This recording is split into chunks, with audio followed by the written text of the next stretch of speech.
Pemirsa, sosok presenter Indy Barens dan asisten rumah tangganya yang bernama Siti Stereo sudah tak asing lagi di kalangan warganet. Siti Stereo sudah dikenal luas di kalangan netizen karena sering muncul dalam konten TikTok bersama sang majikannya. Dalam akun tersebut, sahabat Indra Bekti itu kerap minta dibuatkan jus yang selalu Indy konsumsi di setiap pagi hari. Keduanya bahkan kerap melakukan siaran langsung di akun TikTok yang memperlihatkan kedekatan keduanya. Hari ini apa bajunya warnanya? Ini abu-abu. Udah ini hari ini jusnya hanya. Aduh apa sih? Tunggu. Oh iya ya. Hari ini jusnya tuh hanya apa namanya? Dilema. Delima. Lo bilang apa tadi? Dilema. Ini dilema. Jadi request lagi pengen bijinya delima tuh di jus gitu. Awas ya, saya nggak mau begitu. Jangan jorse. Oke, baik.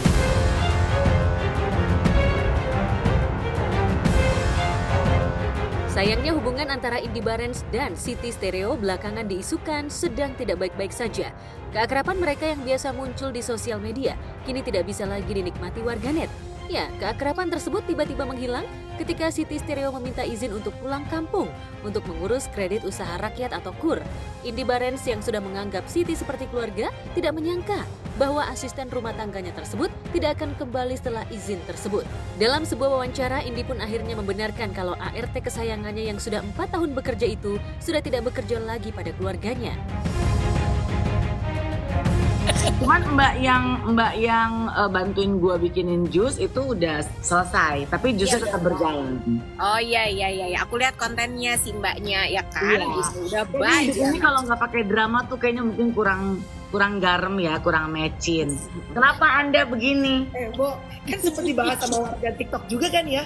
Katanya pas Mbak lo tuh keluar apalah gitu kan, Bo. Iya nggak sih? Iya, makanya gue juga bingung ya kalau misalnya dramanya dari awal kan nggak 5 tahun sama gue. Itu deh. Kata kunci itu aja, bukan sama malaikat meskipun aku bukan angel ya. Karamoy kali Angel. Tuh ya tadi gue bilang, orang tuh ekspektasinya kerja sama Indy Barens tuh pasti ketawa mulu, enak banget ya. Bener gak sih, Bo? Gitu kan? Maksudnya gini, kan gue juga sama dengan kalian ya, MANUSIA, manusia. Emang lo kata kalau kita dianggap orang lucu terus dalam hidup kita setiap detik itu kita harus lucu terus, capek kali. Ya, kita akan bisa melucu kalau ada sesuatu. Bukan berarti kalau gue dianggap lucu terus gue juga nggak bisa bete. Manusia perempuan lagi yang otaknya ada 100 juta mikirin A, B, C di luar sampai Z. Ya gitu. Jadi walaupun misalnya kayak balik lagi kejadian kayak si mbak tersayang kami itu gitu ya. Kalaupun misalnya dia memilih untuk cabut, buat kita nggak apa-apa asal lo ngomong dengan enak dan menyenangkan. That's the key ya, maksud gue. Kalau dia alasan habis, kalau ngomong takut nggak boleh. Mungkin akan ada emosi dalam arti kata, loh kok gitu kan, secara 5 tahun kok, udah 5 tahun. Tapi kan kalau misalnya dia bisa ngomongin baik-baik, gue juga bisa kasih pesangon, bisa banyak hal lah yang bisa kita lakukan secara kemanusiaan ya, maksud gue ya. Tapi paling nggak, tahu-tahu izin. Tapi buat gue drama terkeren dalam hidup nih untuk kita ibu-ibu gitu ya adalah kalau ada terjadi drama yang dari supporting system, dari asisten rumah tangga. Buat gue itu udah nggak ada hal yang bisa bikin lucu, hati lu berantakan, apalagi kalau kita udah sayang ya sama mereka gitu. Ya puji Tuhan gitu, alhamdulillah orang yang kerja dengan kami semuanya lama-lama, Pak Mumu. Mungkin Mel udah sempat kenal Pak Mumu ya. Pak Mumu tahu lah. Dari kurus tetap kurus, cuma beda di rambut aja udah di highlight. Dia 35 tahun loh, udah bareng sama kita semua. Iya. Itu menurut gue paling nggak seneng kalau orang yang keluar masuk gitu. Satu juga hawa di rumah nggak enak ya, keluar masuk. Meski saat itu Siti membawa kardus besar saat pulang, namun Indy tidak menaruh curiga bahwa ia tidak akan kembali lagi. Apalagi beberapa barang pribadi Siti masih tersisa di rumah Indy. Dan buat gue sekarang setiap gue pergi gitu ya, kalau ada orang yang colek, Sandy, Siti mana? Itu gue sedih loh. Bukan gue jadi, dia udah gak kerja sama gue. Gue tuh sedih loh, karena gini, karena sebetulnya gue gak mau dia pergi gitu loh. Walaupun dia harus pergi bukan dengan cara yang seenaknya gitu. Gue tuh sedih, dan bahkan gue malah setiap orang tanya, Sandy lagi ketawa-tawa, lagi habis terus tau, Sandy, Siti mana? Itu bisa, gue langsung drop loh.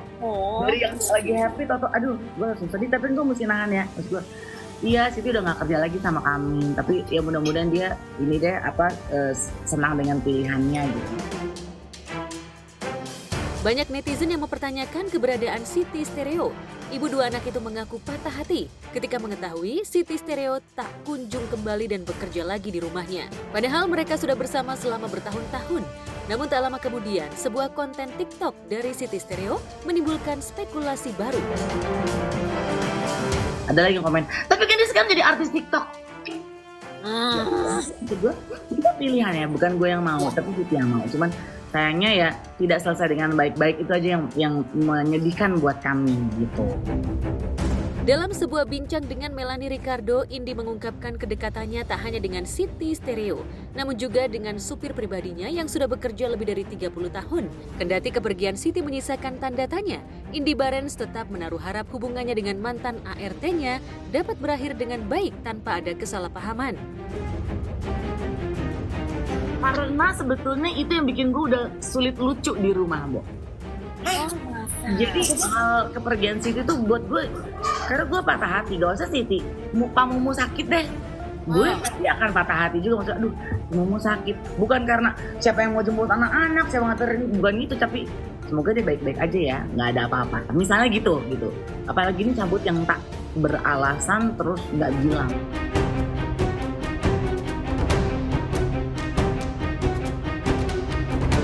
Sementara itu, presenter kondang Ruben Onsu dibuat geram oleh ulah netizen yang membuli kedua putrinya. Ruben mengaku akan membuat perhitungan langkah hukum dan sudah mengantongi identitas pelaku beserta keluarganya. Menurut presenter yang akrab disapa Bensu itu, pelaku masih berada di Pulau Jawa dan 7 jam jaraknya dari Jakarta. Didampingi kuasa hukumnya, Bensu mengaku tak akan memaafkan pelaku pembuli anak-anaknya karena dinilai sudah kelewatan dan usianya pun sudah dewasa. Lu lihat manusianya udah di-upload, lu masih nanya aja. Berarti nggak ada toleransi lagi kok? Iya nggak ada, semuanya saya udah.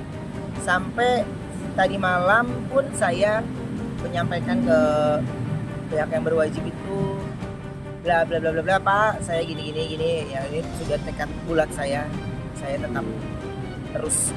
Nah, tadi malam konfirmasi lagi kan, ini perkembangannya secara ini udah dikonfirmasi gitu. Jadi saya bilang, Pak, saya tetap tidak akan mencabut laporan. Menurut suami Sarwendatan ini, langkah hukum yang ditempuh dirinya itu merupakan bentuk perlindungan seorang ayah kepada kedua putrinya lantaran takut mental kedua putrinya terganggu ke depannya. Namun ia yakin Wenda sebagai ibu dari anak-anaknya akan melindungi kedua putrinya dari pemberitaan negatif di sosial media. Ya lo ribut ngatain gue apa juga gue gak ada urusan. Ya orang juga udah lihat gue kayak gimana gitu. Saya udah bertambahnya usia saya, Mas, saya bilang saya udah gak mikirin gue harus gini, enggak lah. Tapi saya pengen di usia saya ini, saya kepengen saya bisa berdiri terdepan untuk anak-anak saya. Selama kita nggak tahu, Mas, nasib umur ajal maut itu yang saya selalu takutin. Jadi selama saya masih bisa, gue masih megang handphone, masih bisa gitu, gue bener terus gue kejar.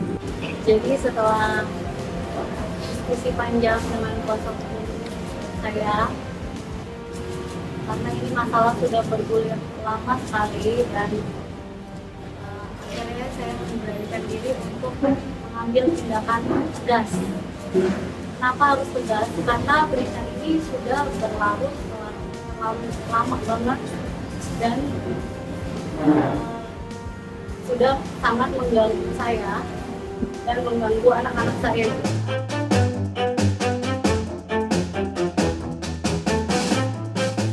Kendati mengaku kerap mendapat bulian dari netizen, tetapi Bensu tidak pernah lelah jika ada oknum yang membuli putrinya dan akan terus melaporkannya ke pihak berwajib.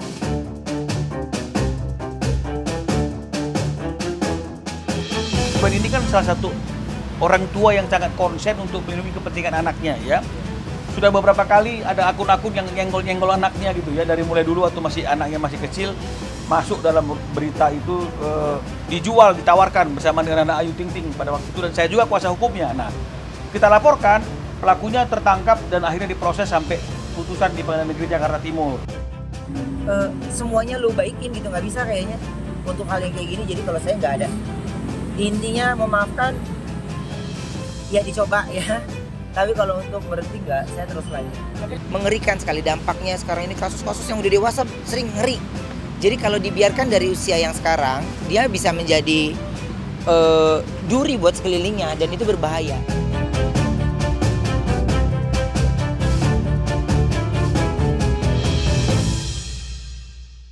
Nah, untuk para haters nih ya, nggak usah asal bikin isu apalagi ngebully. Nanti kalau udah dilaporin nangis-nangis sujud-sujud menyesal dan minta maaf akhirnya. Wajar dong kok Ruben ini tuh kesel, marah sama pembuli anaknya. Karena memang sudah menjadi kewajiban seorang ayah untuk melindungi anaknya. Dan ini juga pelajaran untuk netizen untuk bijaklah dalam bersosial media. Karena ketikanmu itu bisa menjadi apa yang kamu tuai nantinya. Hati-hati dengan ketikanmu, nanti kalau udah berurusan dengan kepolisian kayak si mbaknya loh. Oke, coming up next ada yang gak kalah seru nih, cerita cinta dari Tisa Biani dan juga Dul Jailani yang kayaknya sebentar lagi akan naik ke pelaminan. Beritanya after this break, tetap di Gospot. Gak nabung dulu deh kalau aku deh. Nabung dulu. Iya itu paling. Untuk apa? Ya untuk nanti, untuk beneran nikah.